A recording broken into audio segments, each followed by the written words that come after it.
রাম নারায়ণ রাম। প্রত্যেক ব্যক্তি নিজের কাজের জন্য নিজেই দায়বদ্ধ। মানুষের ভিতরে অনেক চিন্তা ভাবনা আসে, সেই চিন্তনকে আপনার নিজের চিন্তা ভাবনা নিয়ে ভাবুন। এর ফলে আপনি আগের থেকে জানতে পারবেন যে আপনি কি ভুল কাজ করতে যাচ্ছেন। এরপরে আপনার বিবেক আপনাকে থামিয়ে দেবে যে আপনি ভুল করছেন, থামুন, এমন করবেন না। আপনি যদি ভাবেন যে আপনার বিবেক ঘুমোচ্ছে, তবে আপনি যা খুশি তাই করতে পারেন, তখন বিবেক আপনাকে বাধা দেবে না। আপনি যদি বিবেকের কথায় বিশ্বাস না করেন, তবে আপনি ভিতরে ভিতরে দুর্বল হয়ে পড়বেন। আপনার শরীর, আপনার মন, আপনার মস্তিষ্ক দুর্বল হয়ে যাবে।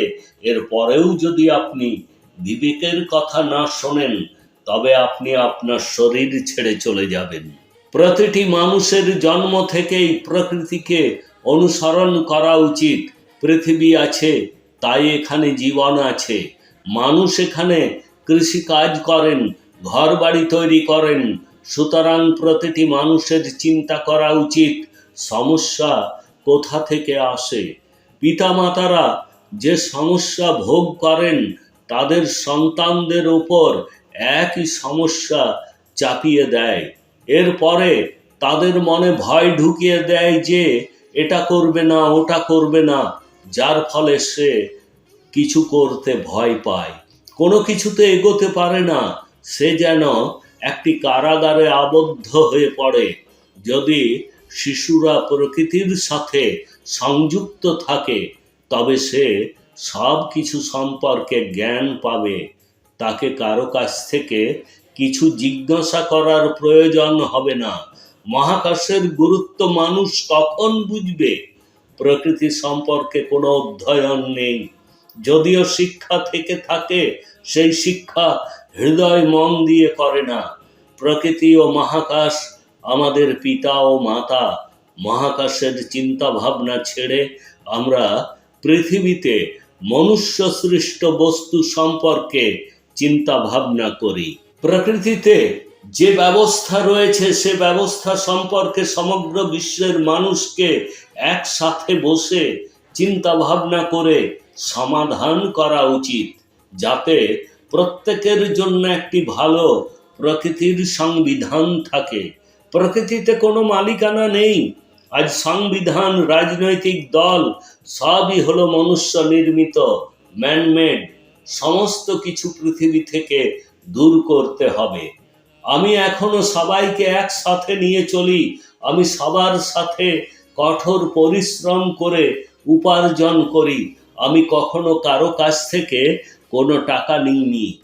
আমার একটি গ্রুপ বা দল আছে এবং আমরা সকলেই একসাথে মিলে কাজ করি, ক্ষুধা নিবারণ করি। এই রকম ভাবে প্রত্যেকের একসাথে একটি আওয়াজ তোলা উচিত। আমাদের যা জন্মগত অধিকার তা দেওয়া উচিত। বহু বছর আগে কোথাও কোনো ব্যক্তি মালিকানা ছিল না। এই ব্যক্তি মালিকানা তখন এলো যখন মানুষের চিন্তা ভাবনা, বুদ্ধি, জ্ঞান আরো প্রখর হয়ে উঠল। সমস্যাগুলি সমাধান করার জন্য মহাকাশে কি ঘটছে তা প্রত্যেককে দেখতে হবে।